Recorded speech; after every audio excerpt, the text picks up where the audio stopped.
In an electron microscope, the electrons are accelerated by a voltage of 14 kilovolt. If the voltage is changed to 224 kilovolt, then the de Broglie wavelength associated with the electrons would.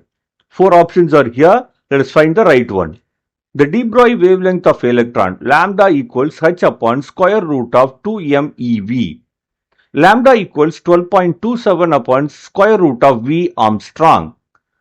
So we find that the lambda is proportional to 1 upon square root of V.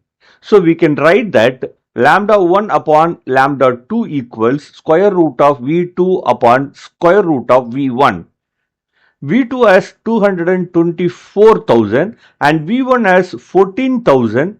We substituted and 3 ciphers will cancel and 14, 2 times 7, 224, 32 times 7. So 32 divided by 2 will give you 16. Square root of 16 is 4. So we get lambda 2 equals lambda 1 upon 4.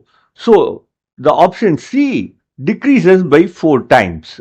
The de Broglie wavelength associated with the electrons would decreases by 4 times.